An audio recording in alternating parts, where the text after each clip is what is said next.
आज हम आए हैं डेरा इस्माइल खान में वफाकी वज़ीर अली अमीन खान गंडापुर की रिहाइशगाह पर।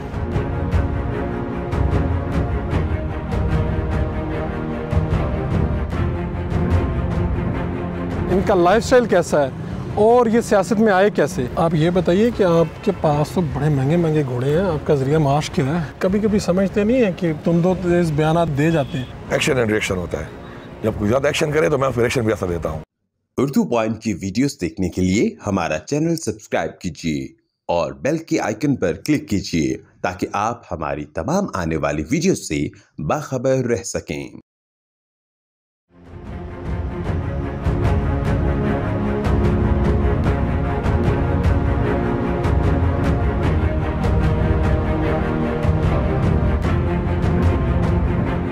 NCA से टेक्सटाइल डिज़ाइनिंग, शिकार भी करते हैं, खिलाड़ी भी हैं, सियासतदान भी। अली अमीन गंडापुर आखिर है कौन? बस अली अमीन एक अल्लाह ताला की एक आजिज़ मखलूक है और वक्त के साथ साथ इंसान में बड़ी तब्दीलियाँ आती रहती हैं। तो मैं बचपन में स्पोर्ट्समैन था, नेशनल लेवल पे मैं अंडर 12, 14, 16 स्क्वाड का चैम्पियन रहा। उसके बाद फिर मैं चला गया लाहौर, वहाँ मैं इंटर बोर्ड चैम्पियन रहा और साथ साथ मैंने गवर्नमेंट कॉलेज में तालीम हासिल की। फिर मेरे अंदर एक आर्टिस्ट था बचपन से, तो फिर चूँकि नेशनल कॉलेज ऑफ आर्ट बिल्कुल करीब ही था गवर्नमेंट कॉलेज लाहौर के, तो हमारा अक्सर आना जाना रहता था वहाँ पे। तो फिर मैंने अपना सोचा कि मैंने कहा चलो ज़िंदगी में इंसान वो काम करे जिससे इंसान का लगाव हो। तो मैंने वहाँ पे टेक्सटाइल डिज़ाइनिंग शुरू की, वहाँ पे 2 साल मैंने पढ़ा।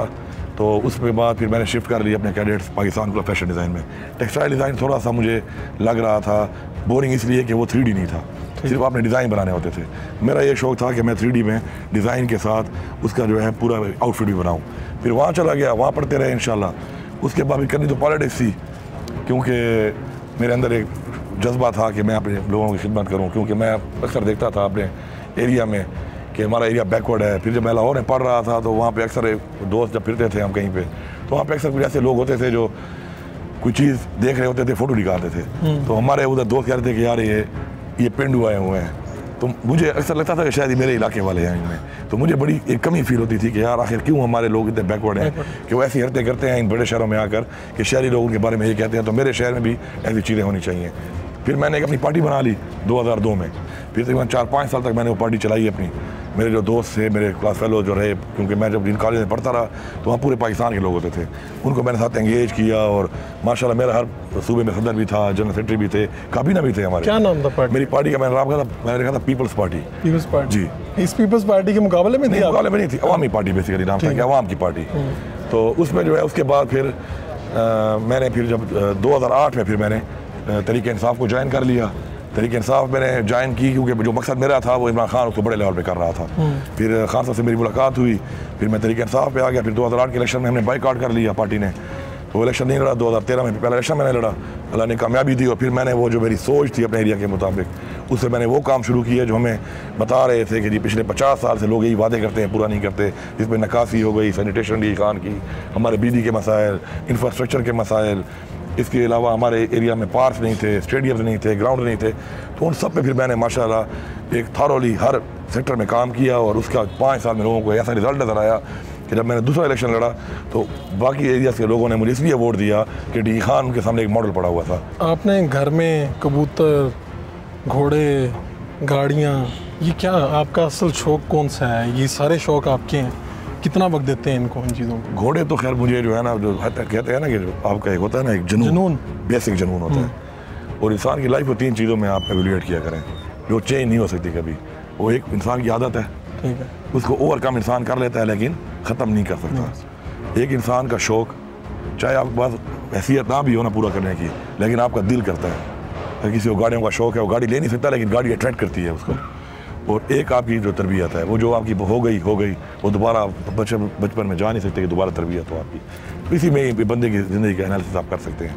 घोड़ा तो मुझे इतने इसलिए भी मेरा इस तरह के मैं बताऊँ आपको, जब मैं बचपन में जब मैं छोटा था तो मैं तोतला था, ये अड़े का लफ्ज़ मैं नहीं बोल सकता था।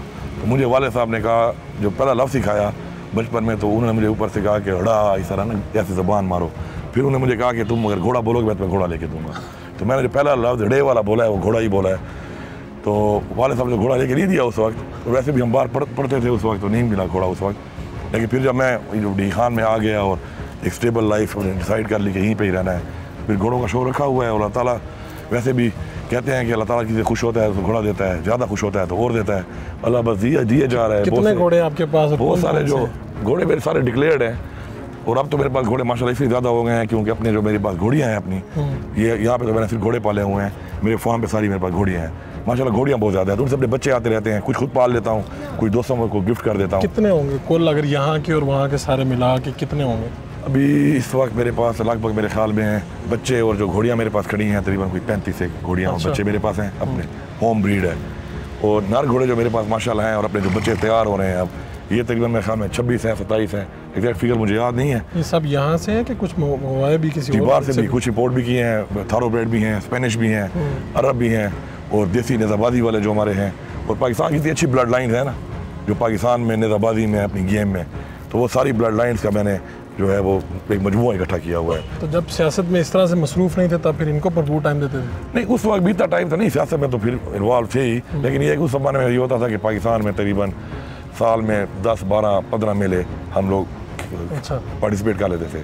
अब तो कहीं साल में एक मेला होता है, वो भी अपना जो लोकल मेला होता है उसे पार्टिसिपेट कर लेता हूँ, बाकी तो टाइम नहीं मिलता। हाँ, चला जाता हूँ कभी कभी, और बाकी मेरे सवार है, मेरी पूरी टीम है, तो ये सवार मेरे हर तकरीबन मेले में हर साल 15 से 20 मेले में पार्टिसिपेट करते हैं, मेरा क्लब करता है पार्टिसिपेट, लेकिन मुझे टाइम नहीं मिलता। तो इमरान खान के साथ आपका कुर्बत का लेवल बड़ा आगे का है, क्या उसकी वजह क्या है?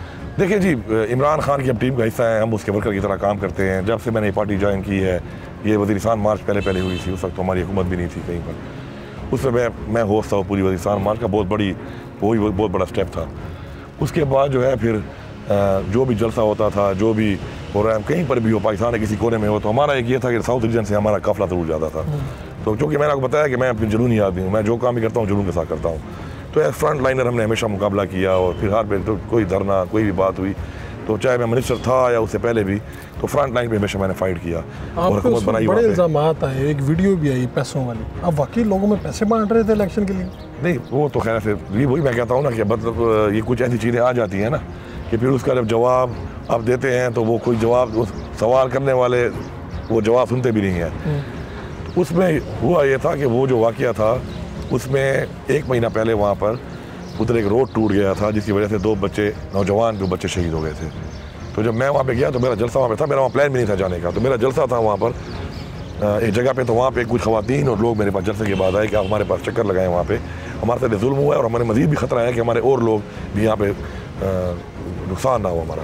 तो मैंने कहा अभी तो मेरे जलसे हैं आगे, तो मैंने कल सुबह मैं फिर नाश्ता करके अपने प्रोग्राम में जाने से पहले आपका विज़िट करूँगा। तो वो मतलब प्री प्लान नहीं था, मेरे शेड्यूल में भी नहीं था। तो मैं वहाँ पे गया तो वो जगह इतनी टूटी हुई थी कि मुझे गाड़ी से उतरना पड़ा। ठीक है, गाड़ी से उतर के मुझे पैदल जाना पड़ा।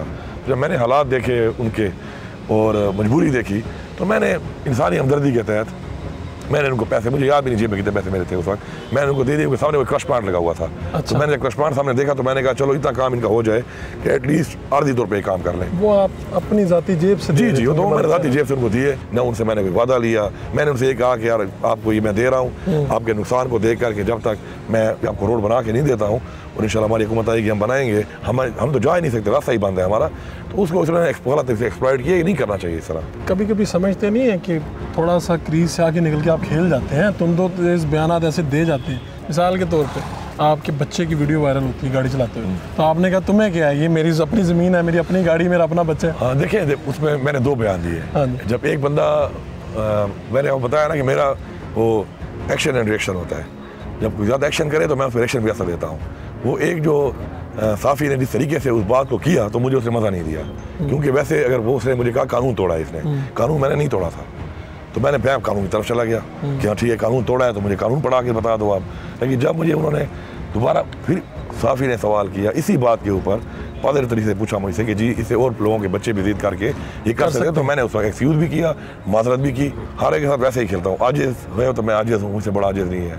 और किसी को अगर शौक़ है कोई दबंग बनने का और मतलब है कोई प्रूफ करने का, तो फिर उसमें भी मैं हद तक जाता हूँ और मुझे मज़ा आता है मुकाबला करने का उससे जो ताकतवर हो। आप ये बताइए कि आपके पास तो बड़े महंगे महंगे घोड़े हैं, आपका ज़रिया माश क्या है? माशाल्लाह जी, हमारे अब्बा व अजदाद से लेके अब तक माशाल्लाह डी खान के बड़े लैंड ओनर्स हैं। अच्छा। और हमारा ज़मींदार है बड़ा अच्छा। फिर बाकी मैं खुद बड़ा माशाल्लाह लकी हूँ इस मामले में कि प्रॉपर्टी और दूसरे कारोबार भी साथ साथ मैं अभी तो टाइम नहीं मिलता, नहीं कर सकता हूँ, लेकिन पहले काफ़ी मैं जो करता रहा हूँ उसके अंदर चूँकि मैं समझता हूँ कि अल्लाह की मेहरबानी है मेरे ऊपर, खुद ही लोग आ जाते हैं मेरे पास, इन्वेस्टर आ जाता है, वो कहता है यार ये फलाना प्लाट है, ये फलाना एरिया मुझे दे दो।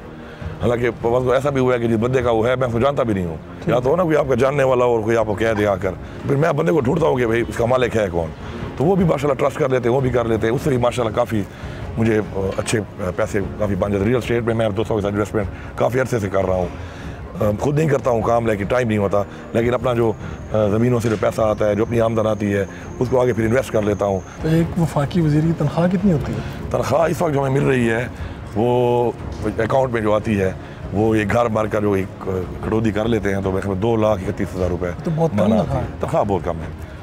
तो आपके ख्याल में ये जो सियासतदानों को पैसे मिलते हैं गवर्नमेंट की तरफ से, इस पे तो ये मेहमान नवाजी और ये चीज़ें नहीं कर सकते? नहीं, सियासत में तो ये तो वो जो पैसे वो वाले हैं ना, उनमें तो एक आम घर भी जो है नॉर्मल बंदे का भी नहीं चलता। सियासत के लिए तो आपको अपना कोई कारोबार, अपना रोज़गार, आपका जो अपनी आमदन है, ज़ाती आमदन है, वो इन्वेस्ट करनी पड़ती है। हमने देखा कि आपकी सिक्योरिटी अच्छी खासी, क्या आपको कोई ख़तरा है? हाँ जी, मेरे पर काफ़ी हुआ है, इस घर पे 2 अटैक हो चुके हैं जहाँ पे खड़े हैं इस वक्त। एक दफ़ा यहाँ पे कोई ग्रेनेड फेंका गया था, एक दफ़ा बहुत बड़ा यहाँ पे बहुत बड़ा बम रखा गया था। इसके अलावा 2-3 दफ़ा बार भी हमले हो चुके हैं मेरे ऊपर, थ्रेट भी बहुत ज़्यादा है, तो उस वजह से सिक्योरिटी थोड़ी टाइट रखी हुई है। अच्छी बात है क्योंकि सुनत है, अपना हिफाजत तो करनी है। आप खूबसूरत हैं, आपको लड़कियों के मैसेजेस तो आते होंगे? नहीं, लड़कियों के मैसेज मुझे आते तो पहले बहुत ज़्यादा थे, लेकिन अब इतने नहीं आते। उसकी 2 वजूहत हैं। एक वजह तो ये है कि मैंने, जब इंसान अपनी ज़िंदगी में फ़ैसला कर लेता है ना कि मैंने एक चीज़ नहीं करनी, तो वो लोगों को महसूस हो जाता है। आप एक काम करते हो ना, तो वो काम वाली चीज़ें आपकी तरफ आती हैं। जब आप एक काम नहीं करते हो तो आप वो चीज़ें आती ही नहीं है। लड़कियों को सबको पता चल गया कि आप नहीं मैसेज करने मैं जवाब दे देता हूँ कि जी बहन, जी सिस्टर, तो उसमें फिर वो, और मेरे ज़हन में एक बात है ही नहीं, मैं इतना ज़्यादा चीज़ों में इतना ज़्यादा मैं एंगेज्ड हूँ ऑलरेडी, मेरे पास इन चीज़ों के लिए टाइम भी नहीं है। आपकी सेहत बहुत अच्छी है, आप शहद का इस्तेमाल रोज़ करते हैं? शहद खाता हूँ इंशाल्लाह, लेकिन इतना खाता नहीं, उतना लोगों को देता हूँ। अच्छा। जितना शहद मैं बांटता हूँ ना लोगों में, क्योंकि हमारी तरफ बेरी का शहद बड़ा मशहूर है, अभी आपको भी देते हैं। ठीक है। तो वो चूँकि हमारे एरिया में और हज़रत पाक सल्लल्लाहु अलैहि वसल्लम ने बताया था कि जो रॉयल हनी है वो बेर वाला, क्योंकि बेर के दरख्त में एक तासीर है। तो हमारे जो एरियाज़ हैं यहाँ पे काफ़ी एरिया में बरानी इलाके हैं, तो वहाँ बेर बहुत ज़्यादा है, तो बेर की शहद है मैं खुद कम खाता हूँ, लेकिन जिसको मैंने एक दफ़ा दिया है ना उसको मैं ही सप्लाई कर रहा हूँ अब। तो इसलिए जो मेरे लोग हैं मुझे पहुँचाने वाले, तो वो मतलब है मुझसे डिमांड करते हैं, और फिर मुझे मतलब है कि उनको देना पड़ता है। एक दफ़ा जो आदि सर आपको भी दूंगा ना, तो आपने मुझे दोबारा ज़रूर ख़त्म होने के बाद कॉल करना है कि भाई वो शहद ख़त्म हो गया है, लेकिन ये वो शहद है खाने वाला, पीने वाला शहद नहीं है।